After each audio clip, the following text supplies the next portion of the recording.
ডাঙৰীয়াক মই আজি আগতীয়াকৈ অভিনন্দন জনাব বিচাৰিছোঁ, কাৰণ মই 200% নিশ্চিত যে অহা 4 জুন তাৰিখে আমি তেখেতক ধুবুৰী সংসদৰ নতুন সাংসদ হিচাপে পাই আছোঁ। মই 11টা সমষ্টি ঘূৰিলোঁ, 11টা সমষ্টিৰ পৰা খবৰ ল'লোঁ আৰু মই ডাঠি ক'ব পাৰোঁ। আৰু আজি মই ইয়াতে কৈ গৈছোঁ যে আজি দিনটো আপোনালোকে দেখি ৰাখক। আজি মই কৈ গৈছোঁ তেখেত এটা দুটা ভোটত নহয়, কমপক্ষে 2 লাখ ভোটত জিকিব। ইয়াতে অহা বিভিন্ন অঞ্চলৰ পৰা অহা লোকসকলক মই ধন্যবাদ জ্ঞাপন কৰিছোঁ, কাৰণ এই ৰজাৰ মাহত প্ৰখৰ ৰ'দৰ মাজতো আপোনালোকে ইয়াতে আহিছে, আমাক সঁহাৰি দিছে আৰু ৰকিবুল হুছেইনৰ হাত ডাঠি কৰিবলৈ আপোনালোকে ইয়াতে আহিছে। সেইকাৰণে আপোনালোকক মোৰ অন্তৰৰ তৰফৰ পৰা আৰু মঞ্চত থকা সকলো ব্যক্তিৰ তৰফৰ পৰা আপোনালোকক ধন্যবাদ জ্ঞাপন কৰিছোঁ। ৰকিবুল হুছেইন ডাঙৰীয়া চামগুৰি সমষ্টিৰ পৰা এবাৰ নহয়, দুবাৰ নহয়, 5 বাৰকৈ MLA হিচাপে নিৰ্বাচিত হৈছে। তেখেত কিমান সুদক্ষ নেতা মই নিজে গম পাওঁ, কাৰণ মই তেখেতৰ সমষ্টিৰ অলিয়ে গলিয়ে ঘূৰিছিলোঁ আৰু তাতে মই এটাও কেঁচা পথ দেখা নাপাইছিলোঁ। তাতে য'ত বিভিন্ন মানুহৰ লগত মই কথা পাতিলোঁ, সকলোৱে জাতি ধৰ্ম নিৰ্বিশেষে সকলোৱে তেওঁক নিজৰ ভাতৃৰ দৰে, নিজৰ সন্তানৰ দৰে মৰম কৰে। তেনেকুৱা এজন বলিষ্ঠ নেতা, তেনেকুৱা এজন নেতা যিয়ে ইতিমধ্যে চামগুৰিৰ নিচিনা পিছপৰা অঞ্চলটোক ইমান উন্নত কৰিছে যে তাতে সকলোৱে আজি তেখেতৰে প্ৰশংসা কৰি থাকে। তেনেকুৱা এজন নেতা আমি আমাৰ মাজত পাইছোঁ। এয়া আমাৰ কাৰণে পৰম সৌভাগ্য। আৰু আমি আজি এই মঞ্চৰ জৰিয়তে তেখেতক কথা দিছোঁ যে আমি আপোনাৰ লগত আছোঁ। আমাৰ সকলো ৰাইজ আপোনাক এইবাৰ 11টা সমষ্টিৰ ভিতৰত আমাৰ মানকাছৰ সমষ্টিৰ পৰা আটাইতকৈ বেছি ভোট দি আপোনাক ইয়াৰ পৰা জয়ী কৰি পঠাম। আজমল ডাঙৰীয়া আমাৰ 15 বছৰ সাংসদ হৈ আছে, কিন্তু এই 15 বছৰে তেখেতে আমাক ঠগি আমাৰ অৱস্থা বেহাল কৰি পেলাইছে। তেখেত যেতিয়া আহিছিল আমাক বিভিন্ন ধৰণৰ প্ৰতিশ্ৰুতি দিছিল। তেখেতে কৈছিল যিটো আমাৰ আটাইতকৈ ডাঙৰ সমস্যা নদী বান্ধৰ সমস্যা, সেয়া সমাধান কৰি দিব। যদি চৰকাৰে সহায় নকৰেও তথাপি তেওঁ নিজৰ ধনেৰে হ'লেও নদী বান্ধৰ সমস্যা সমাধান কৰিব। তেখেতে কৈছিল যে আমাৰ যিসকল পঢ়া শুনা কৰা নিবনুৱাসকল আছে, আমাৰ যুৱক যুৱতী আছে, সেইসকলৰ চাকৰিৰ ব্যৱস্থা কৰিব, কৰ্ম সংস্থাপনৰ ব্যৱস্থা কৰিব। আৰু চৰকাৰে যদি সুবিধা নিদিয়েও তেখেতৰ আৰবৰ কোম্পানীত তেখেতে লৈ গৈ আমাৰ ল'ৰা ছোৱালীক চাকৰি দিব।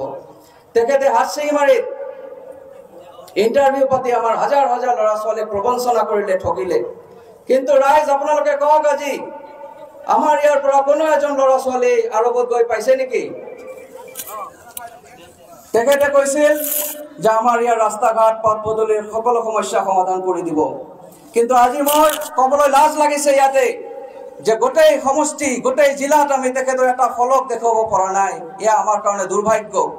আজি বাহিৰৰ মানুহক ইয়াতে ইনভাইট কৰোঁতে মোৰ লাজ লাগে, কাৰণ গোৱালপাৰাৰ পৰা আহোঁতে মানুহে যেতিয়া এই আগিয়াৰ পৰা এইখিনি ৰাস্তা হৈ আহে, মানুহে আহি বিভিন্ন ধৰণে ককৰ্থনা কৰে, কথা শুনায়। গতিকে মই আগতে কৈছোঁ যে যিহেতু সময় কম, দীঘলীয়া নকৰিম। মই আমাৰ ৰাইজৰ ওচৰত আহ্বান জনাইছোঁ, আপোনালোকে আজি যেনেকৈ সঁহাৰি দিছে, অহা দিনতো আপোনালোকে সঁহাৰি দিয়ক। এইটো নিৰ্বাচন আমাৰ একেলগে পাৰ কৰিম। আৰু ৰকিবুল হুছেইন ডাঙৰীয়াক মই ৰিকুৱেষ্ট কৰিছোঁ যে আমাৰ এই লোকেল কিছু সমস্যা আছে, যিসকল ৰাইজে মোক জনাব দিছে আপোনাক, সেইসকল মই অকণ কৈ দিব বিচাৰিছোঁ। আমাৰ ইয়াতে আমাৰ গৰাখহনীয়াত বহুত মানুহ ইয়াতে আহিছে। সেইখিনি মানুহৰ ভূমিৰ পাট্টাৰ বহুত অসুবিধা হৈ আছে। ইয়াৰ আগতে ইয়াতে আপুনি বেটেলিয়ান কেম্পটো দিয়াতে এইখিনিত যিখিনি প্ৰব্লেম আছিল এই অঞ্চলত, আমাৰ নিৰাপত্তাৰ প্ৰব্লেম আছিল। আমাৰ ইয়াত ৰাতি মানুহ আহোঁতে ভয় খাইছিল, বহুতে আমাক কিডনেপ কৰি লৈ গৈছিল। সেই সমস্যাবিলাক দূৰ হৈছে আৰু আপোনাৰ অৱদানতে আজি দেখা গৈছে যে এই আমাৰ যিটো বাগাপাৰা বজাৰ আছে, এই গোটেই জিলাৰ ভিতৰতে মই বোধ কৰোঁ যে আটাইতকৈ ডাঙৰ বজাৰ হিচাপে আজি উন্নত হৈছে এয়া আপোনাৰে অৱদান তো গতিকে আৰু এটা যেটো আমাৰ ইয়াৰ লোকেল মানুহৰ যেটো আবদাৰ আছে সেয়া হ'ল যে ইয়াৰ মানুহৰ ভূমিৰ পাট্টাৰ বিৰাট অসুবিধা ইয়াৰ আগতে AIDFৰ নেতাকৰ্মীয়ে ইয়াৰ পৰা ঠগি মানুহৰ পৰা ধন লুণ্ঠন কৰি লৈ গৈছে 200 শতাধিক মানুহৰ পকেটৰ পৰা যিসকল মানুহে নিজৰ গৰু বেচি নিজৰ ঘৰ বন্ধকত ৰাখি মাটি বন্ধকত ৰাখি 55000 কোটি টকা দি ইয়াতে AIDFৰ নেতাক টকা দি সিহঁতে ভূমি আবণ্টনৰ প্ৰতিশ্ৰুতি দি দিছিল তাৰ কাৰণে পইচা হাতত দিছিলে কিন্তু আজিলৈকে এজনো ভূমিৰ পাট্টা নাপালে আমি আপোনাৰ পৰা আমি নিশ্চিত যে আপুনি এবাৰ জিকিব আমি ৰাইজৰ হৈ আপোনাৰ পৰা আমি প্ৰতিশোধ বিচৰা নাই কিন্তু আমি ইয়াৰ উচিত বিচাৰিছো নাই